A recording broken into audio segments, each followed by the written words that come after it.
The hardest stories are never about the battles you lose. They are about the ones you win, and what they cost you to win them. And the rarest stories, the ones that live forever, are about the people who look at the cost and say, it was worth every single thing. The penthouse was different now. It had been different since March, since Sora Amara arrived and immediately began reorganizing the universe according to her own specifications. There was a baby monitor on the kitchen counter where the Darjeeling tea used to live. There was a small forest of infant toys beside the Italian leather sofa. There was a framed photograph on the wall that had not been there before, taken at the Lagos compound on the day of the naming ceremony, of KWON Jae-won, 62 years old, iron-willed billionaire, former shadow power of South Korea, holding a 9-pound baby girl against his chest with the expression of a man who had finally been thoroughly and permanently defeated by something smaller than his forearm. He looked happier in that photograph than in any image taken of him in the previous 40 years. Adise was feeding Sora in the kitchen when the call came. 9 months of feeding, changing, singing Igbo lullabies at 3 in the morning, while her husband, who had once managed international empires from this same apartment, sat up beside her in the dark, learning the words to the lullaby syllable by syllable, refusing to go back to sleep until he had them right. He had them right now. She heard him singing them from the nursery some mornings, low and slightly off-key and absolutely committed. She pressed her lips to Sora's head and thought, this is what I waited for. Not the penthouse, not the empire, not the extraordinary biography of the man she had married. This. His voice in the nursery, the monitor on the counter, the way he said good morning in both Korean and Igbo now every single day because their daughter was going to grow up with both. She was still thinking this, still full of it, the quiet, unbearable goodness of it, when her fingers, moving automatically, found something that stopped her completely. She sat very still. Sora looked up at her with those enormous dark eyes, curious about the stillness. Adise looked down at her daughter. Then she picked up her phone and dialed Dr. Seo. He arrived on a Wednesday. The KWON Empire Group headquarters in Gangnam District was accustomed to powerful arrivals. Chairmen, foreign dignitaries. The occasional government minister who needed something managed quietly. The lobby staff had been trained to receive everyone with equal deference regardless of what they were wearing or what they carried. But the young Korean man who walked through the glass doors at 11 in the morning on that Wednesday was not carrying power. He was carrying a manila envelope and 30 years of questions. He was 30 years old. Lean, the kind of lean that comes from a life that was never particularly comfortable. Dark hair. Sharp features with an angularity that was specific and familiar in a way that none of the lobby staff could immediately place. He walked to the reception desk. He placed the envelope on the counter. He said, "My name is KWON Minjun. I need to speak with KWON Jae-won. I'm not on any appointment list, but if someone takes this envelope to him and he reads the first page, he will see me." The receptionist looked at the envelope, then at the young man. There was something about the jaw, the eyes. She picked up the phone. Jae-won was in the middle of a legal briefing regarding the KWON Empire's ongoing restructuring when his personal assistant stepped in and said very quietly that there was someone in the lobby who was requesting an urgent meeting. He looked up. Who? He said his name is KWON Minjun. He left this. She placed a single page on the table. Jae-won looked at it. It was a DNA analysis report. He picked it up, read it, set it down. The briefing room was absolutely silent. Then he said very calmly, "Give us the room." He sat alone for 11 minutes, not moving, not calling anyone, not doing what the Empire Builder version of himself would have done, activating resources, running verifications, consulting lawyers. He sat with a DNA report that said, in the unambiguous language of science, that a 30-year-old man named KWON Minjun shared 99.97% of his genetic material with KWON Jae-won. He thought about a woman named Han So-yeon. 32 years ago, he had been 32 years old, a year after Song Yoo-jin, during the years he had spent converting Heartbreak into empire building with the focused savagery of a man who refused to feel anything he couldn't use. There had been a period, brief and uncharacteristic, where he had tried to be normal, to date normally, to be someone other than what he was becoming.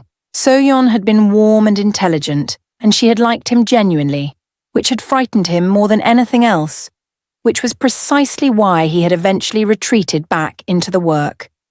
He had never known. He pressed both hands flat on the table. He had a 30-year-old son he had never known existed. And somewhere on the other side of the city, his wife of 14 months was at a medical appointment she had told him was a routine follow-up. He stood up, made a decision, called his assistant. Send him up. Minjun walked into the executive office and stopped, because whatever he had prepared himself for, coldness, denial, lawyers, a screen of corporate distance, the man standing on the other side of the desk was none of those things. KWON Jae-won, 62 years old, was simply standing there, looking at him. And the look on his face was the one thing Minjun had never been able to prepare for. Recognition. Not practiced, not performed. The raw, immediate cellular recognition of a man looking at his own blood for the first time. Minjun had his father's jaw, his father's posture, his father's specific stillness under pressure. That quality of going quieter the more something mattered. Jae-won saw all of it in 3 seconds. Minjun said, "Were you ever told about me?" The question that had been living in his chest for 3 years since his mother died. The question that had kept him awake and propelled him across Seoul and made him put a DNA report on a reception desk like a man betting everything on a single throw. Jae-won said, "No." One word. Absolute. Without defense. Minjun studied him. "I need to know if you're saying that because it's true or because it's convenient." "I spent 2 hours this morning reading everything I could find about Han So-yeon after I saw that report," Jae-won said quietly. "I know she died 3 years ago. I know she raised you in Incheon.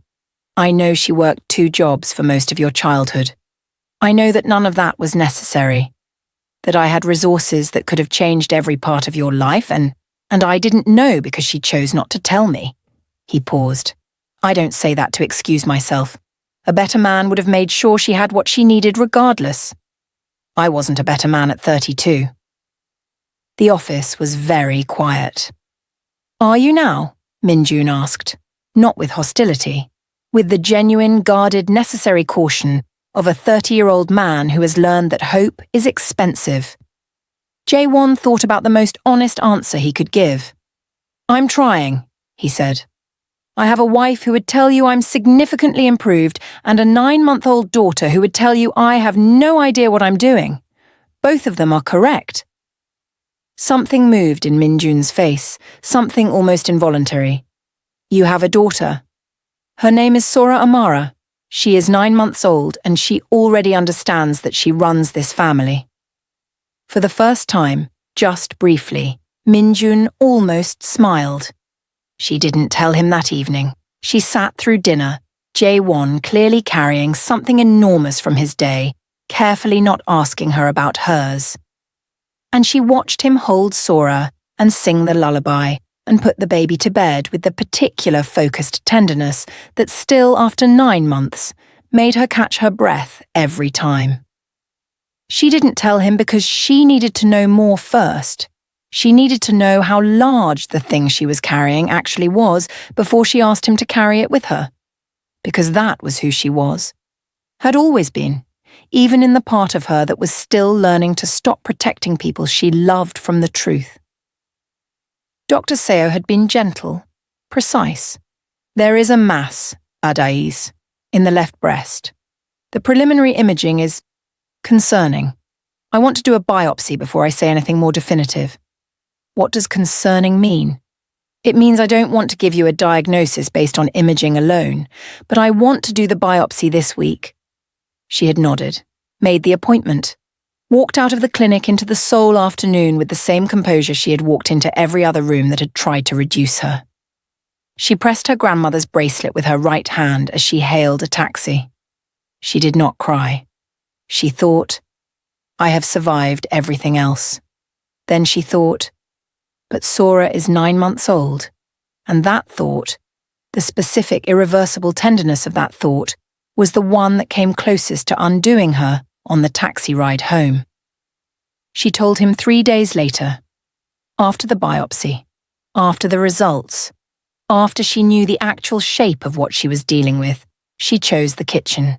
Early morning, Sora asleep, the Ixora plant on the table, the same one she had bought to announce her pregnancy, replaced now by its second iteration, because the first had eventually finished blooming and she had gone to find another. He had noticed months ago that she always made sure there were Ixora flowers somewhere in the home. He had never asked why. He had simply, the following week, arranged for a regular delivery. She waited until he had his tea, then she said, I need to tell you something, and I need you to listen to all of it before you say anything. He set the cup down. He looked at her, those dark, watchful eyes that had been watching her since a penthouse dinner table 3 years ago, that had never stopped watching, that watched her now with the specific quality of attention she had come to understand meant he was giving her every resource he had. She told him, Stage 2, left breast, highly treatable with the correct protocol. Surgery followed by a course of chemotherapy and radiation. The oncologist's assessment was cautiously optimistic. The cancer had not spread to the lymph nodes. Her age and overall health were on her side. The treatment would be difficult, but the prognosis was, his words, genuinely favourable. She said all of it without stopping, the way she delivered every important thing, completely, clearly, without softening the edges. When she finished, the kitchen was quiet. Jae-won had not moved. She watched him process it. She had seen this man receive news of assassination attempts, billion-dollar losses, government seizures, the death of his brother, the betrayal of his closest lieutenant, the revelation that his uncle had committed 40 years of undetected crime. She had never seen his face do what it did now. It didn't collapse. It didn't perform strength. It did something in between, something more honest than either. The face of a man absorbing a blow that has gone through every layer of defense and landed somewhere nothing has ever reached before. He said, How long have you known? 3 days. I wanted the full picture before I told you. You have been carrying this for 3 days. I was protecting you. Ada. Just her name. Just that. I know, she said quietly. I know. I'm sorry.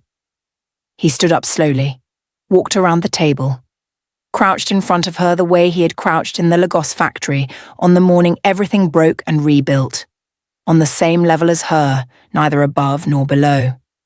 He took both her hands. His grip was firm, certain, the grip that had never wavered. Tell me what you need, he said. Not tell me what to do.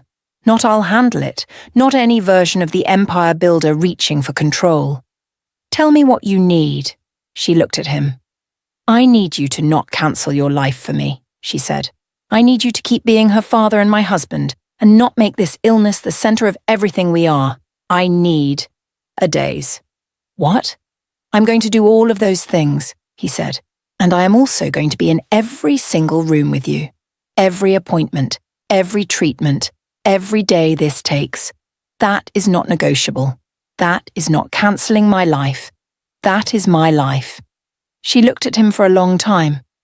Then she pressed her forehead against his, and this time, unlike in the Lagos factory, she let herself cry. Not alone. Not quietly. Properly. With full sound and full salt, and the full weight of everything she felt. The fear she had been carrying for 3 days, the specific terror of having something worth staying for and not knowing if she would get to stay. He held her through all of it, completely steady, like a man who has learned, finally after everything, that the most powerful thing he can do is not fix, but remain. Minjun came back. Not because Jae-won had asked him to. He had deliberately not asked, understanding instinctively that this was a man who needed to choose his own direction at his own pace. He came back because Adise had called him. She had found out about Minjun the morning after she told Jae-won about the diagnosis, the two truths landing in their home within 18 hours of each other, the universe apparently deciding that if it was going to test them, it would do so thoroughly. Jae-won had told her carefully, watching her face for reactions she might not express. She had asked 2 questions. How old is he? 30. Does he know about Sora? Yes. He seemed, I don't know. He seemed like someone trying to decide whether good news was allowed. Adise had nodded slowly. The next morning while Jae-won was on a call, she had asked his assistant for Minjun's contact number. She had sent him a message. My name is Adaeze KWON. I am Jae-won's wife. I would like to meet you, if you are willing. Not with him, just us first. There are things it will be easier to hear from me than from him. This is not a test.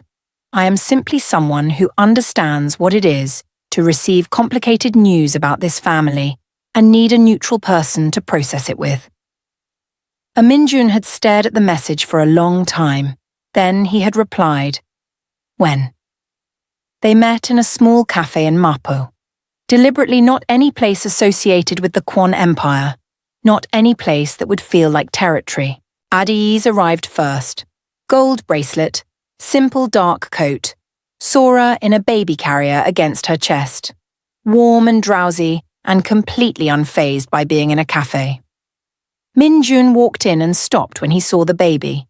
He had known, intellectually, that there was a 9-month-old half-sister. But intellectual knowledge and the actual physical reality of a small round-faced baby with enormous dark eyes blinking at him from a carrier against a Nigerian woman's chest were 2 entirely different experiences. He sat down. He looked at Sora. Sora looked at him with the frank, total assessment that babies give strangers before deciding their verdict. Then she reached out one tiny hand in his direction. Something happened in Minjun's face. Adise watched it happen, the thing she had been waiting to see since she'd read Jae-won's description of him. The thing underneath the 30 years of careful armor. He was lonely. He had always been lonely. He reached out one finger. Sora grabbed it with both hands. He made a sound. Not quite a laugh. Not quite anything nameable. Adise picked up her tea. She does that to everyone, she said. It's a strategy. She's already figured out that skin contact makes people trust her. She's 9 months old. She is a KWON. They are born knowing how rooms work. He looked up. She met his eyes, warm, direct, without any performance of what she thought he needed from her. Ask me anything, she said. I mean that. Anything you want to know about your father, about this family, about what happened and why. I have no investment in protecting anyone's image. I only arrived in this story 2 years ago myself. Minjun studied her. He said you were... He described you as... What did he say? Minjun almost smiled. He said you were the most straightforward person he had ever met and that it had taken him 2 years to fully stop being alarmed by it. Adise laughed. The full, real one that had been undoing people since a Seoul airport arrivals hall. That, she said, is the most accurate thing he has ever said about me. The surgery came first.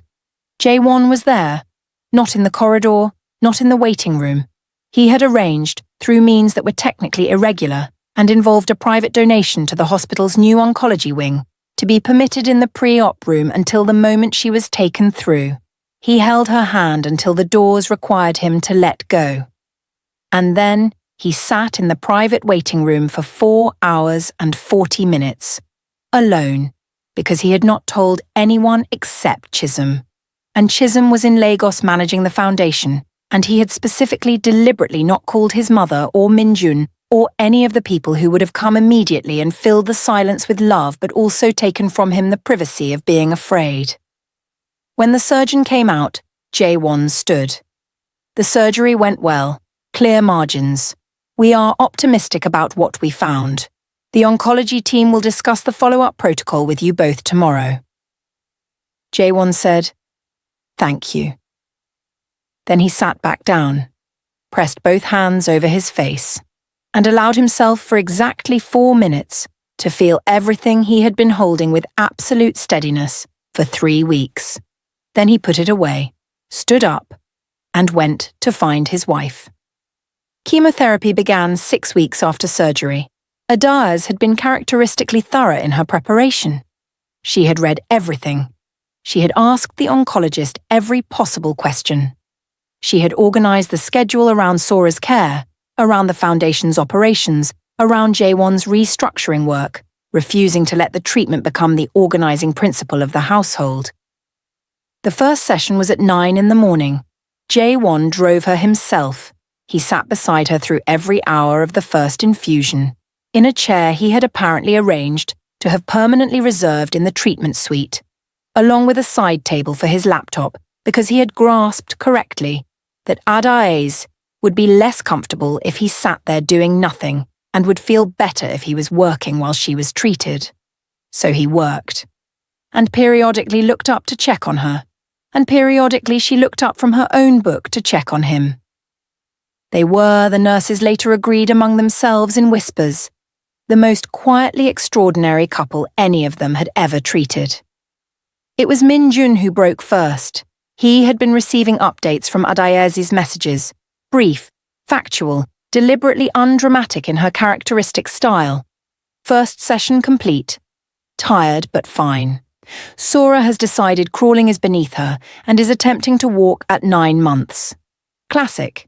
He had been responding with equally brief messages, telling himself he was being respectful of their space, telling himself this was not his family in any fully established sense and he should not insert himself.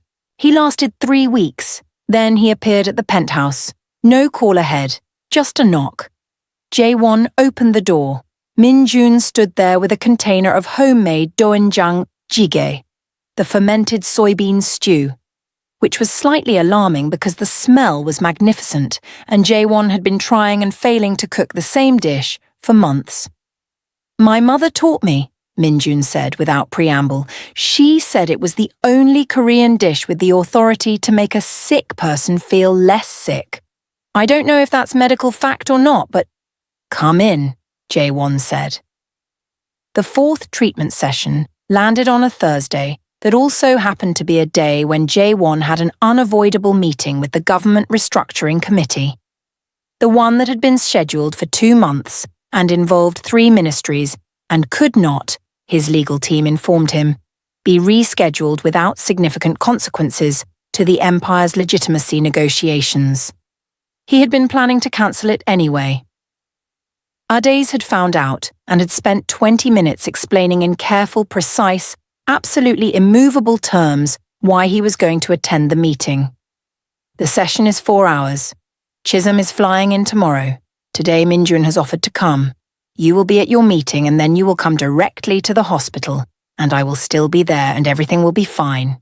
Ada, Jay." Just his name, just that. "Go to the meeting." He went to the meeting. Minjun went to the hospital. He arrived at the treatment suite at 9 in the morning and sat down in the chair beside Adaeze's recliner with the same expression Jae-won wore when he sat there. The expression of a person who has decided to be present regardless of how uncomfortable presence feels. Adaeze looked at him. "You don't have to do this," she said. "I know," he said. "You've known me for 3 weeks. You're my sister's mother," he said, and then appeared mildly alarmed at his own words, as if they had arrived before his permission. A silence. "Is that what I am?" Adise said carefully. Minjun looked at his hands. I haven't figured out the exact language for what any of this is. I grew up as an only child. I grew up without a father. I grew up—" He stopped. "My mother was a good woman. She worked extremely hard and she loved me and she made a decision I understand, even if you're angry about it. He looked up. I'm not angry at her, he said. Not anymore. I was. For a long time after she died, I was furious because she left me the DNA report and the name and nothing else. No explanation. No letter. Just the information and the silence, and the implication that she thought I deserved to know but didn't know how to be the one to tell me. He paused. I think she was afraid. Not of my father. Of what it would mean if she told him and he rejected it. I think she protected me from a rejection that might not have happened because she couldn't guarantee that it wouldn't. Adise listened. Completely. The way she always listened. Twice as long as she spoke. What do you think would have happened? She asked. If she had told him? Minjun was quiet for a long time. I think, he said slowly, that 32-year-old Jae-won was not the man I've met in the last 3 weeks. I think the man I've met is the man he became because of everything that happened between then and now, including you. Adise sat with that. The IV dripped. The treatment suite hummed with its quiet mechanical purpose. Your mother wasn't wrong to be afraid, she said finally. 32-year-old Jae-won was building walls faster than he was building companies. But 30-year-old Minjun deserves the 62-year-old version. That's the one worth knowing. Minjun looked at her. How are you this... He searched for the word. Calm. I was going to say clear. How are you this clear about everything? She looked down at the IV in her arm. I'm not clear about everything, she said quietly. I'm terrified. Most mornings, I have a 9-month-old daughter and I'm 57 years old and I am sitting in a chemotherapy chair and I am absolutely terrified that I won't get to see what she becomes. The honesty of it landed in the room. But clarity, she continued, is what I have instead of certainty. I can't be certain about anything, but I can be clear about who I love, about what matters, about what I refuse to let this take from me even while it takes other things. She paused. Your mother was clear, Minjun. She was clear about protecting you. She made the wrong decision for the right reasons. People do that. The ones who love us most often do that. Minjun stared at the floor for a long time. Then he said very quietly, I think I needed to hear that from someone who wasn't him. I know, she said. That's why I called you first. It happened on a night between the 5th and 6th treatment sessions. Adise was asleep.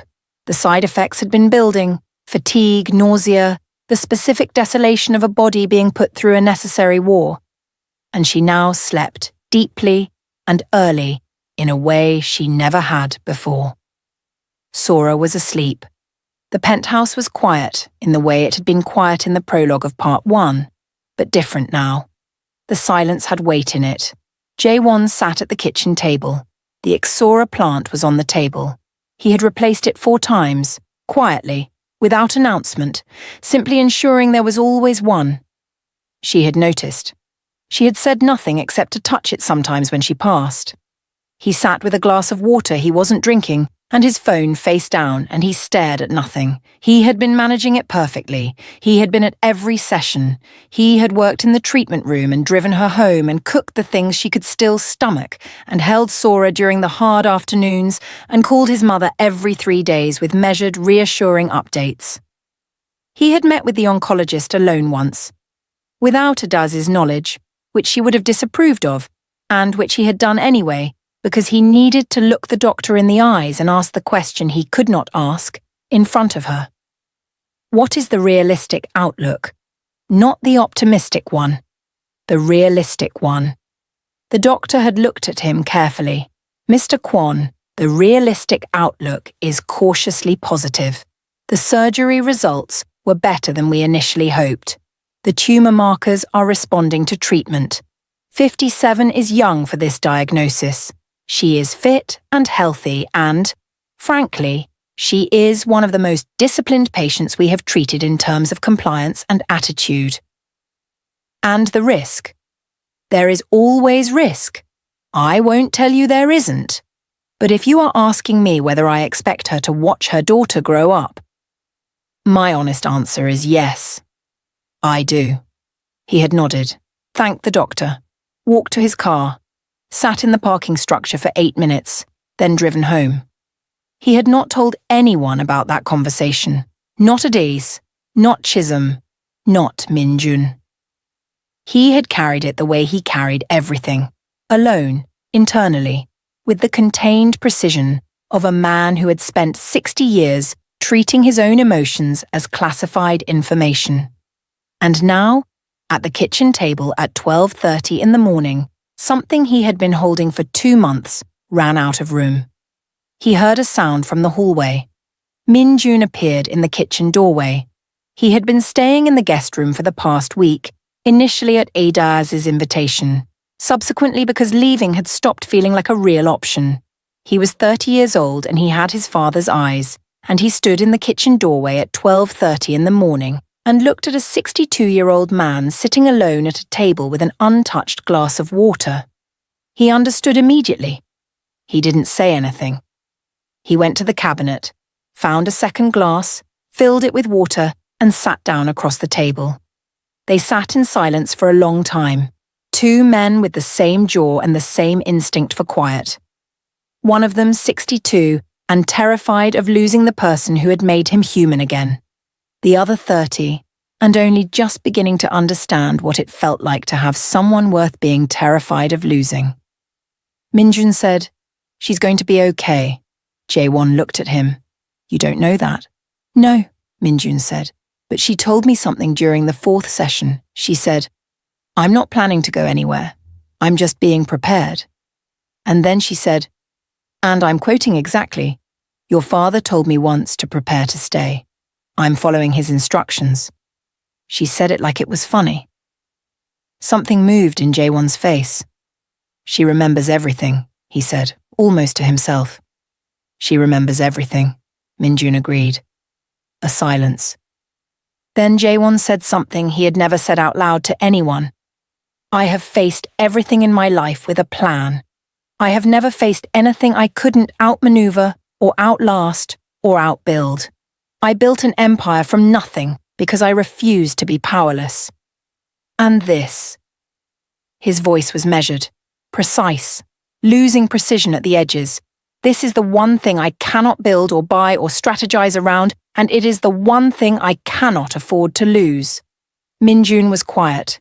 Then, "You're not powerless, you're just present. Those are different things." Jae-won looked at his son.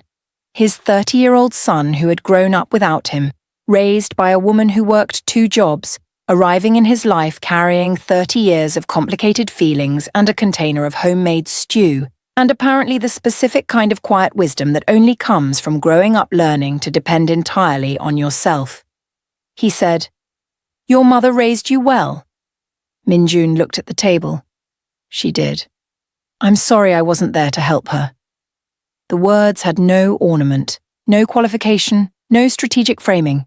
Just that. Minjun pressed his lips together briefly, looked up. "I know," he said. And it was not forgiveness exactly, not yet. It was something more honest than forgiveness, and more useful. The acknowledgement of 2 people deciding that what is left matters more than what was lost.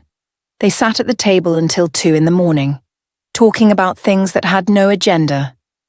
Minjun's mother, his childhood in Incheon, the jobs he had worked, the business degree he had completed at night school, the life he had built with no blueprint except her example.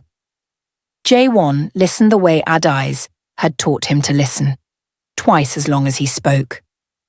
By the time they went to bed, nothing had been resolved and everything had shifted. The way the most important conversations always work. Chisom arrived from Lagos on a Sunday. She arrived with 2 suitcases, 4 containers of homemade Nigerian food, a list of traditional remedies that she was ready to defend against any oncologist who questioned them, and an energy that immediately reorganized the penthouse's emotional atmosphere the way a warm front reorganizes weather. She took one look at the situation. Adaeze, thinner and tired but still herself. Jae-won quietly managing everything with the controlled attentiveness of a man who had made his wife his full-time purpose, Sora pulling herself upright against the furniture with the determined physicality of a baby who had decided walking was already taking too long, and a 30-year-old Korean man eating breakfast at the kitchen table with the careful belonging of someone still learning that he was allowed to be there. She processed all of it in approximately 4 minutes. Then she put her suitcases down, walked to Minjun and said, "You have Jae-won's forehead and his mother's nose. It's very interesting. I'm Chisom. I'm the sister. Welcome to the family." Minjun blinked. "Thank you." "Don't thank me yet. The family is wonderful, but it is never boring, and things happen at a frequency that would exhaust a normal person. You'll need stamina." I gathered that from context. "Good. Can you cook?" "One dish." "What dish?" "Doenjang jjigae." Chisom considered this. "Acceptable. I'll teach you jollof rice. Between the two of us, we can make sure Ada eats something with actual flavour during this treatment." From the sofa, Adise said, "I can hear you planning around me." "We know," Chisom and Minjun said simultaneously. They both appeared surprised by the simultaneity. Then Chisom laughed. The warm, fully committed laugh of a woman who, after everything, after all of it, was watching her sister's strange and extraordinary family assemble itself in a Seoul penthouse kitchen on a Sunday morning and finding it, against every probability, exactly right. The final chemotherapy session was on a morning in autumn. Seoul was beginning its turn, the particular cool clarity that comes before the cold, the city wearing its best light, the Han River reflecting a sky that couldn't decide between blue and gold. Adaeze wore her mother's earrings. She had worn them to every session, quietly, without announcement, the way she carried all her most important things. The gold bracelet on her right wrist, the earrings, the factory key in her bag, even in Seoul, even now. Jae-won drove her. Minjun met them there. Chisom was on a video call from Lagos the entire 4 hours, technically working on foundation business while technically also being in the room. Sora was with Jae-won's mother now in Seoul for the duration, who had learned to operate the baby monitor and the bottle warmer and the specific bouncing motion that made Sora stop crying with the fierce, focused dedication of a 75-year-old Korean grandmother who had decided that nothing in her life had prepared her for this grandchild, and she was going to learn everything from scratch, and she was going to be excellent at it. The last session was 4 hours. Jae-won worked, checked on her, worked. Minjun sat across from Adise, and they did what they had begun doing at every session, talking, properly, the way she had said they should from the beginning, without agenda, without performance, without anyone trying to be what the other needed, rather than just being what they were. He had told her things about his mother she would never tell anyone else. She had told him things about Emeka, properly, fully, for the first time, that she had not told even Chisom in their entirety. They had become, in the strange, compressed intimacy of treatment rooms, something that had no existing name. Not mother and stepson, not friends. Something particular to them. Two people who had arrived in the same family from completely different directions and found, to their mutual surprise, that they understood each other in a way that required very little translation. When the final bag finished and the nurse began removing the line, Adise sat up slowly. She looked at her arm. At the mark that would fade, she thought about everything this year had held. The way her mother had done when Adaeze was 22 and overwhelmed and needed to be reminded that she was not alone. Minjun went very still. He was 30 years old, and he had never had a father, and his mother had been gone for 3 years, and he had arrived in this family like a question without an answer, and found, against all probability, something he had stopped believing he was allowed to want. He said, "I'm glad you're okay." "So am I," she said. "I have a lot of things to still do, including watching you figure out what you're going to do with your half of this impossible family." He almost smiled. "My half?" Sora is going to need someone to complain to about her parents. That seems like a position for an older brother. This time he fully smiled. It was the first time. It was remarkable. It was exactly his father's smile, the one that came rarely and meant something when it arrived. That evening, the penthouse. The full family gathered around a table that had been extended to accommodate everyone. Jae-won's mother, Chisom, Minjun, Adaeze, Jae-won, and Sora in her high chair at the end, currently redistributing sweet potato across a surprisingly wide radius. The table held food from 2 continents.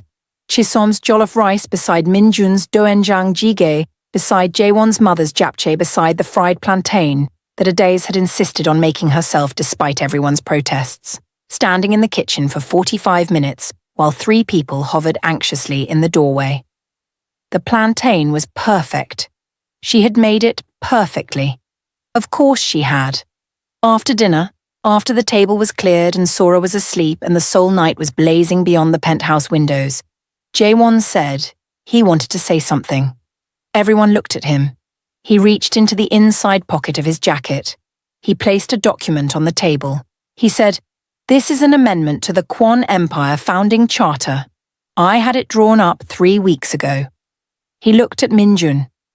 "It formally recognizes KWON Minjun as a KWON heir, equal standing with Sora Amara in all matters of succession, legacy, and family record. It cannot be contested or reversed. It is done." Minjun stared at the document. Jae-won said, "I cannot give you 30 years. I cannot apologize enough for what those 30 years cost you. I cannot fix what your mother carried alone. I cannot be the version of myself that should have been present for all of it." His voice was controlled, absolutely controlled. And underneath the control, something large and real and permanent. "But I can give you every year that is left, every resource, every part of this family that is mine to give. If you'll let me." The table was quiet. Minjun looked at the document for a long time. Then he looked up at Adise. She said nothing. She simply met his eyes, steady, clear, completely without agenda, and let him decide. He looked at Jae-won. The 2 men looked at each other across the table, 62 and 30, the same jaw and the same watchful dark eyes and the same quality of going quiet when something mattered most. And in that look was everything that would take years to fully say. A father's guilt, a son's grief, the gap between them, the bridge.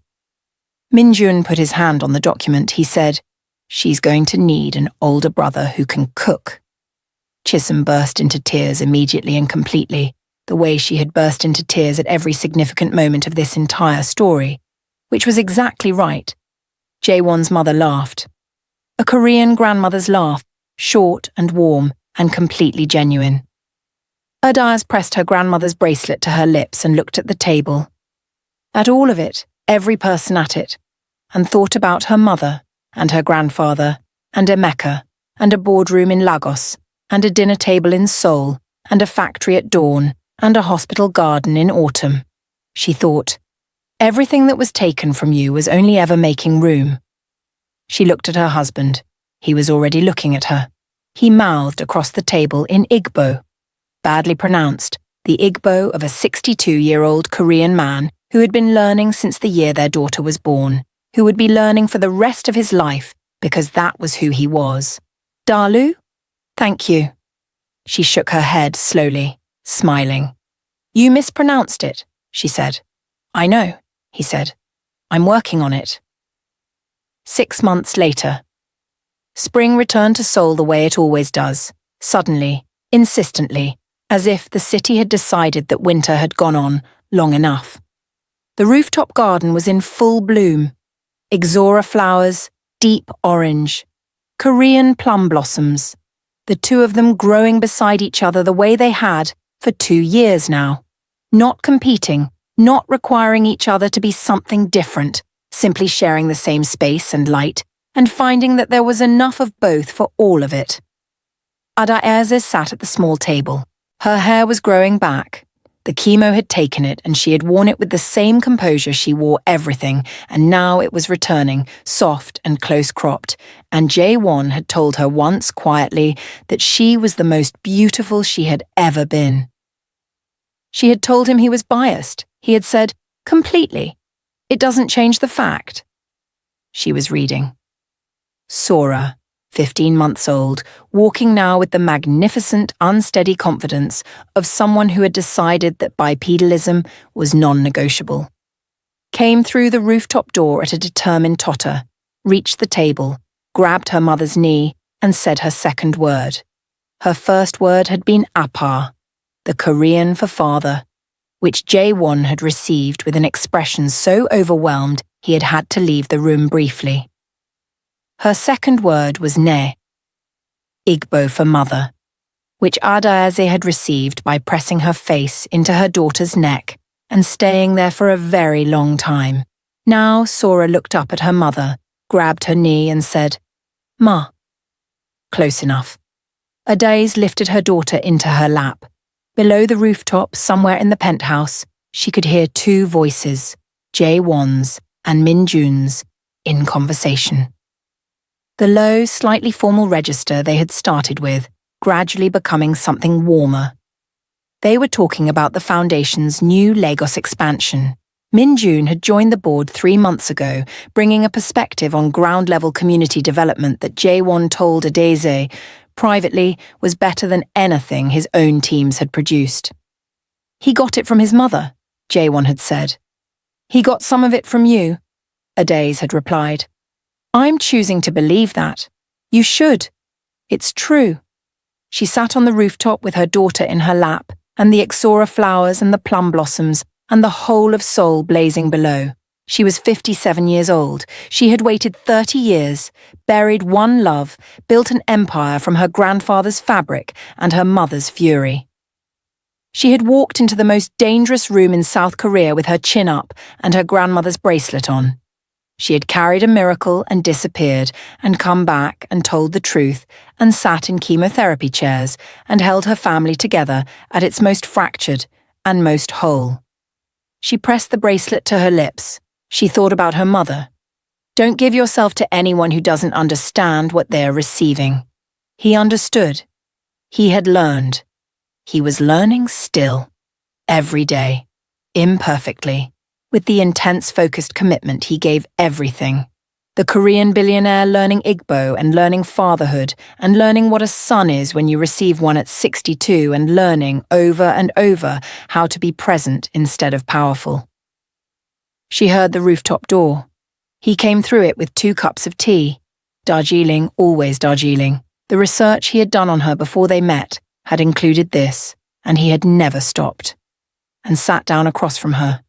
He looked at his daughter in her arms, then at his wife. The evening light caught the silver in his hair, the particular stillness behind his eyes that she had first noticed across a dinner table and had spent 3 years learning the full language of. He handed her the tea. She took it with her bracelet hand. He looked at her for a long moment, the way he had been looking at her since the beginning, like a man who has found the thing he did not know he was looking for and has no intention of looking away. "How are you feeling?" he asked. She considered the question, properly, the way she did everything. "Like someone who has been given back something she almost lost," she said, "and is paying attention this time." He nodded slowly. Then he reached across the table, took her hand, held it the way he always held it, firmly, without drama, the grip of a permanent decision. Below them, Seoul burned gold in the last of the evening light. Inside the penthouse, Minjun laughed at something. A real laugh, increasingly frequent, increasingly his own rather than cautious. Sora reached for her father's cup with the confident grasping of someone who has decided all objects within reach are hers. And KWON Jae-won, 62 years old, the most powerful and most humbled man in South Korea, looked across a rooftop full of ixora flowers at the woman who had walked into his dangerous room and changed the entire direction of his life and said the only word that contained everything. Stay. She looked at him. I'm here, she said. I'm not going anywhere. And she meant it, completely, with the full settled weight of a woman who had survived everything it took to be able to say it. I'm here. Of the story. Of the waiting. Of all the years that were only ever making room. He built an empire from grief. She built a legacy from fabric and faith. Between them, a daughter named Sky and Grace. A son who arrived 30 years late and exactly on time. A family assembled from 2 continents and 1 impossible love. He had been the most dangerous man in South Korea. She had been the most patient woman in the world. And together they proved the only thing that was ever worth proving. That everything taken from you was only ever making room. The KWON family story is complete. Thank you for watching. Thank you for staying. Subscribe, like, and share. It doesn't cost anything. This is the only way you can help this channel grow. We love you.